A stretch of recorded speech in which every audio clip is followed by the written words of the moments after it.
Twitter, dari curhatan 140 karakter jadi medan perang opini dunia. Pernah nggak sih kamu nge-tweet sesuatu, niatnya cuma iseng, malah viral? Atau kebalikannya, udah nulis panjang-panjang tapi yang like cuma 2, itu pun kamu sendiri sama akun alter. Ya, begitulah Twitter, tempat semua orang bisa ngomong, tapi nggak semua didengerin. Dan anehnya, justru di sanalah internet jadi rame banget. Tapi gimana sih sebenarnya awal mula Twitter lahir sampai bisa jadi kayak sekarang? Yuk, kita bahas. Jadi ceritanya, tahun 2006, ada seorang cowok bernama Jack Dorsey. Dia kerja di perusahaan podcast bernama Odeo. Suatu hari, Jack punya ide, gimana kalau orang bisa ngasih update kecil tentang apa yang lagi mereka lakuin, tapi lewat SMS. Simple banget, kan? Dari situlah lahir platform bernama Turt, tanpa huruf vokal, biar kelihatan keren kayak startup zaman dulu. Tweet pertama yang dikirim Jack Dorsey waktu itu cuma bunyinya, "Just setting up my Turt." Dan, dari satu kalimat sederhana itu, sejarah media sosial berubah total. Awalnya, Twitter cuma ngasih 140 karakter buat nulis. Tujuannya biar cocok sama batasan SMS di masa itu. Tapi justru batasan itu yang bikin orang jadi kreatif banget. Kata-kata dipotong, kalimat disingkat, humor jadi singkat tapi ngena.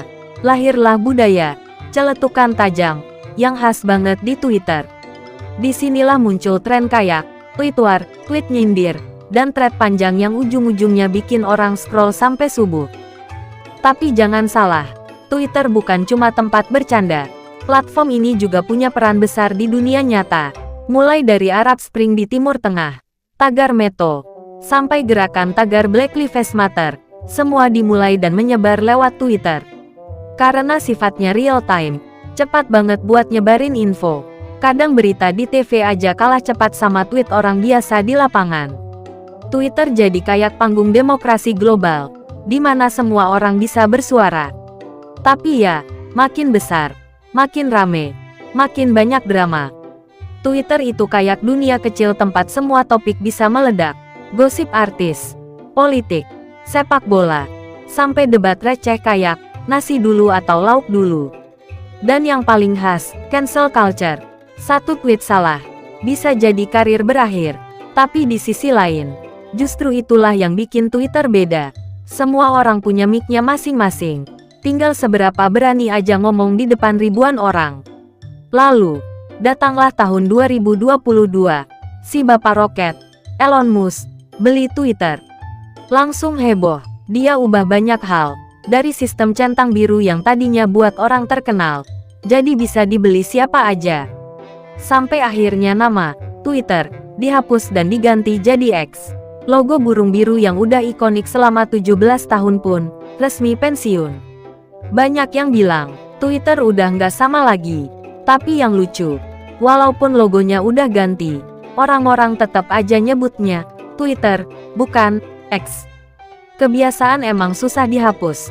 Ya, sekarang, Twitter alias X masih jadi tempat di mana ide, humor, berita, dan drama campur jadi satu.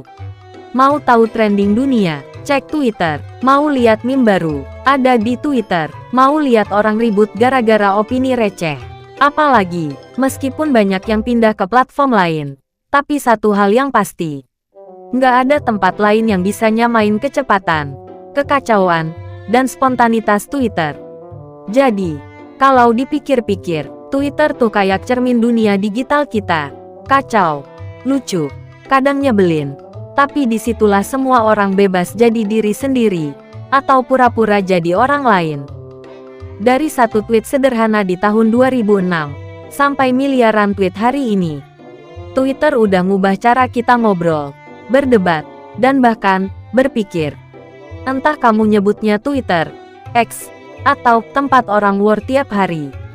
Satu hal yang nggak bisa dipungkiri, Twitter udah jadi bagian penting dari sejarah internet. Kalau kamu dulu aktif di Twitter, coba tulis di kolom komentar. Tweet paling absurd apa yang pernah kamu baca? Atau jangan-jangan, kamu sendiri pernah viral?